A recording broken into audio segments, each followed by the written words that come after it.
Selamat siang, perkenalkan nama saya Melin Misha, NIM 114200060 dari Blok 7 Praktikum Geomorfologi. Pada acara kali ini saya akan menjelaskan uji pembahasan mengenai acara ketujuh, yakni bentuk lahan asal proses denudasional. Nah, pada acara kali ini diharapkan praktikan dapat memahami konsep tentang pembentukan lahan secara denudasional, mengidentifikasi bentuk lahan yang terjadi akibat proses ini, serta mengidentifikasi dan menganalisis proses penyebab terjadinya satu bentuk lahan yang spesifik pada proses denudasional melalui peta topografi. Daerah yang digunakan pada praktikum kali ini yaitu daerah Kecamatan Girimulyo, Kabupaten Kulon Progo, Provinsi Daerah Istimewa Yogyakarta, dan Kecamatan Kaligosing, Kabupaten Purworejo, Provinsi Jawa Tengah. Skala yang digunakan ialah sebesar 1:60.000. Nah, pada Kecamatan Girimulyo dan Kecamatan Kaligesing ini dilihat kerapatan kontur yang beragam. Namun, secara umum kita dapat lihat kenampakan kontur rapat dengan lereng yang terjal. Nah, kalau bentang alamnya juga beragam, tetapi elevasinya berada pada ketinggian 100 hingga 800. Terdapat bentang alam seperti perbukitan, aliran sungai maupun dataran rendah. Pada peta juga dapat dilihat kenampakan sungai yang membentuk suatu pola aliran dendritik, yaitu pola sungai yang bercabang-cabang dan bermuara pada aliran utama sungai, yang dimana pola seperti ini biasanya ditemukan pada daerah dataran pantai dan juga daerah plato. Dari situ juga kita dapat mengetahui bahwa struktur litologi batuan pada daerah tersebut ialah homogen. Daerah perbukitan tadi dan juga lereng-lereng yang terjal memungkinkan terjadinya erosi maupun gerakan massa tanah, terlebih lagi karena di daerah tersebut sering terjadi proses denudasional. Nah, untuk cara pengerjaan output daripada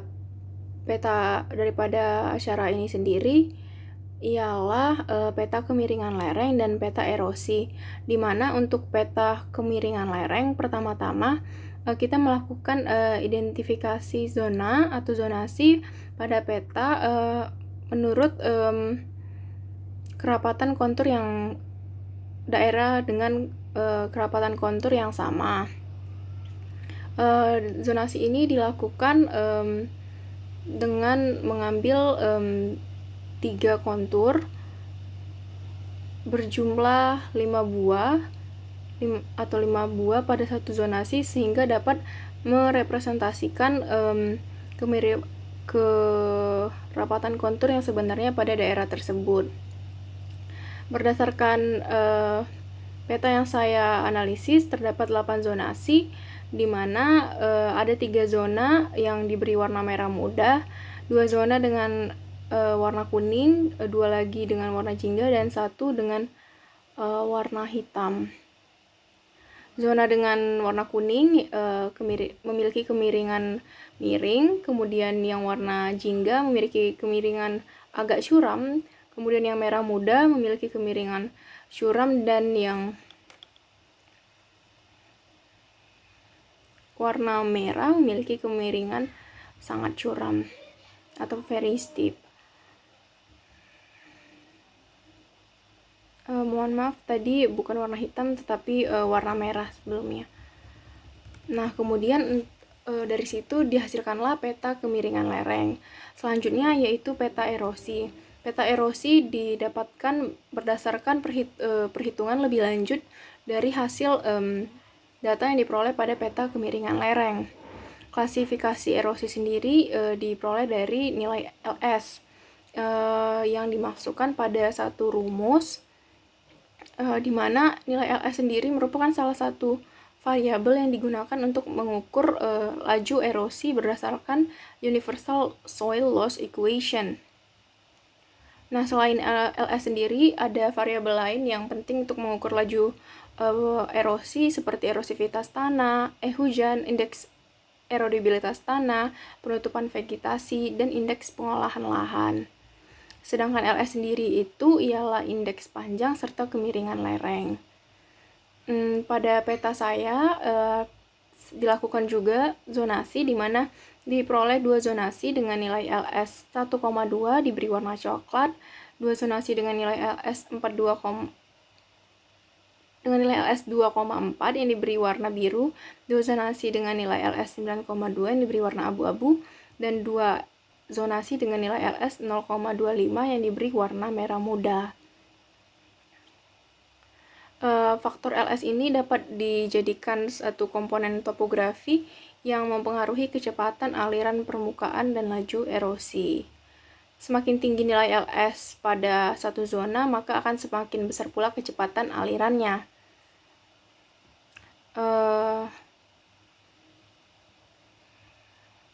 Pada peta ini tidak terdapat daerah yang mengalami laju erosi sangat tinggi ataupun peta yang diberi warna zonasi yang diberi warna hitam. Nah, selain telah menentukan zonasi-zonasi daerah, kemudian dilakukan juga penentuan arah erosi. Penentuan arah erosi ini dilakukan dengan melihat perubahan elevasi dari yang tinggi ke yang rendah. Pada daerah ini juga dapat terlihat igir-igir, di mana berdasarkan bentuk reliefnya juga dilihat bahwa dapat dilihat proses evolusi dari stadium awal tua dan proses pelapukan erosi gerakan massa batuan pada daerah tersebut. Selain itu dapat juga dilihat perkembangan relief seperti kerucut koluvial dan kipas koluvial. Potensi bencana dari proses denudasional pada peta ini dapat dilihat dengan proses erosi ataupun gerakan massa batuan. Bisa pula terjadi banjir pada bagian hilir jika terjadi pendangkalan.